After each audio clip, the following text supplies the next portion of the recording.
Promotions టైంలో Hanuman okay బాగుంది అనుకున్నారు, కానీ ఇంత హిట్ అవుతుందని ఎవరు అనుకోలేదు.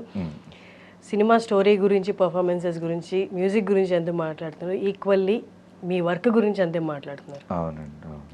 బట్ దాంట్లో మేజర్ పార్ట్ సీజీ వర్క్ అంటారు. అలాంటి సీజీ వర్క్ ఉన్న దాంట్లో కూడా డిఓపి గురించి ఇంత బాగా మాట్లాడడం అనేది నేను ఫస్ట్ టైం వింటున్నాను. All great goes to how difficult was it అండి? అంటే హనుమాన్ అనే ప్రాజెక్ట్కి, ఆ కైండ్ ఆఫ్ ప్రాజెక్ట్కి camera work major part CG ఉన్న మీ పార్ట్ కూడా ఈక్వల్లీ డిఫికల్ట్గా ఉంటుంది కదా. How was it? అంటే ఆ పర్టికులర్ ప్రాజెక్ట్ క్రియేట్ చేయడం ఎంత డిఫికల్ట్ మీకు? అంటే ఫస్ట్ స్క్రిప్ట్ వినేటప్పుడే మాకు కొంత చిన్న చిన్న రెఫరెన్స్ అనేది తీసుకుంటాం అనమాట.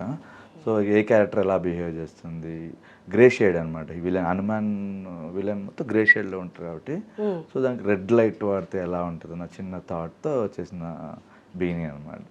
సో ఈరోజు దాని గురించి ప్రత్యేకంగా మాట్లాడడం, సో విలన్ ఎపిసోడ్స్ అన్ని ఎందుకు అలా షూట్ చేశారు మీరు అని రకరకాల హాలీవుడ్, ఐ మీన్ బాలీవుడ్ నుంచి కానీ, తమిళ వాళ్ళు కానీ, నా ఫ్రెండ్స్ అందరూ అక్కడి నుంచి కాల్ చేసి, సో గ్రౌండ్ వర్క్ చేశాను అలాగనమాట.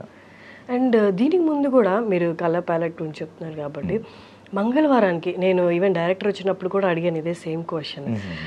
ఆ కలర్ ప్యాలెట్ ఎలా చూస్ చేసుకున్నాను అంటే, అంతకు ముందుకి కాంతారా వచ్చింది కాబట్టి ఈజీగా కంపారిజన్ స్టార్ట్ అయిపోయాయి. వెన్ పీరియడ్ ఫిలిం చెప్పాలి అంటే, అండ్ దాంట్లో కొంచెం మిస్టిక్గా ఉన్న ఏదైనా కాన్సెప్ట్ చెప్పాలి అంటే immediate dark shade red, and ఆ రెడ్ కూడా బ్రైట్ రెడ్ కూడా ఒకలాంటి మూడీ రెడ్ పెట్టడము. సో నేను ఆయన అడిగినప్పుడు కంపేర్ చేయొద్దు కాంతారాతో అన్నారు. విలేజ్ బ్యాక్డ్రాప్ అండి, అది 80s backdrop. So 80s backdrop మనలా ఇంత కలర్స్ గిలర్స్ అన్నీ అప్పట్లో ఉండేవి కాదని మేము అనుకున్నాం. అంటే క్రియేటివ్ కాల్ అందరూ డిస్కస్ చేసుకొని ఈ కలర్ ప్యాలెట్ అయితే బాగుంటుంది నేను సజెస్ట్ చేశాను. సో అది బాగుంటుంది వాళ్ళు అనుకున్నామన్నమాట. సో అన్ని ఎక్కువ మ్యాక్సిమం అంటే అన్ని డార్క్ షేడ్ ఉన్న క్యారెక్టర్స్ అందులో, అంత బయట ఎక్స్ప్రెస్ చేసేది ఒకటి, లోన ఉన్న క్యారెక్టర్స్ అనమాట. సబ్జెక్ట్ అటువంటిది. సో అందరికీ ఆ ప్యాలెట్లో వెళ్ళిపోదామని మేము డిసైడ్ అయ్యాం అనమాట. సార్ ఇది నాకు ఒక small question related apart from movies. మామూలుగా మనం ఒక డార్క్ షేడ్ ఉన్న క్యారెక్టర్స్ చూపించాలి అంటే, ఫర్ ఎగ్జాంపుల్ మంగళవారంలో వాళ్ళ పైకి అందరికి మంచి వాళ్ళు కానీ లోపల మీరు అన్నట్టు అన్ని evil decision making kind of ఉంటారు. అండ్ హనుమాన్కి వచ్చిన is very expressive as an evil, ఆయన బయటకే విలనిజం చూపించేస్తున్నారు. సో ఇలాంటి విలన్కి డిఫరెంట్ విలన్ క్యారెక్టరైజేషన్స్ ఉన్నప్పుడు ఎంత లిబర్టీ ఉంటుంది డిఓపికి కలర్ ప్యాలెట్స్ చూసింగ్లో? ఏ కలర్స్ ఎక్స్పెరిమెంట్ చేయొచ్చు మీరు అపార్ట్ ఫ్రమ్ మీరు చెప్పినట్టు బ్లాక్ అండ్ రెడ్ కాకుండా? డిపెండ్స్ అండి, సబ్జెక్టు, లొకేషన్స్. మనము ముందు ప్రీ ప్రొడక్షన్ చేసుకునేప్పుడు మనం డిసైడ్ అవుతాం అన్నమాట ఏ కలర్ ప్యాలెట్ అయితే బాగుంటుంది అని. సో రెడ్ ఏంటంటే ఆల్మోస్ట్ కొంచెం ఫియర్ వస్తుంది. సో ఎక్స్ప్రెషన్ సైడ్ అలా ఉన్న రెడ్ లైట్లో ఉన్న కొంచెం ఎన్హాన్స్ అవుతుంది క్యారెక్టర్ అనేది నమ్మేమన్నమాట మేము.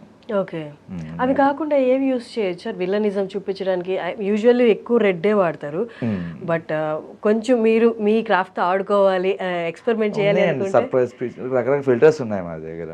సో నేను రీసెంట్ కల్కి కూడా వేరే ఫిల్టర్స్ వాడి సో మూడ్ తీసుకురావడం జరిగింది. కల్కి కూడా నేనే చేశాను. ఓకే, అంటే డిపెండ్స్ అండి, మన క్యారెక్టర్ ఎలా ఉండాలి ఏంటి అని డిసైడ్ అయిన తర్వాత ప్యాలెట్లు వేరే ఏ కలర్స్కి వెళ్ళినా, అంటే ఎక్స్పెరిమెంట్ గ్రీన్ అంటే ఒక ముస్లిం ఫీలింగ్ తెచ్చినట్టు మనకు చిన్నప్పటి నుంచి చూసిన సినిమాల ద్వారా అనిపిస్తుంది అన్నమాట. ఇంక ఏ కలర్ వెళ్ళినా అంత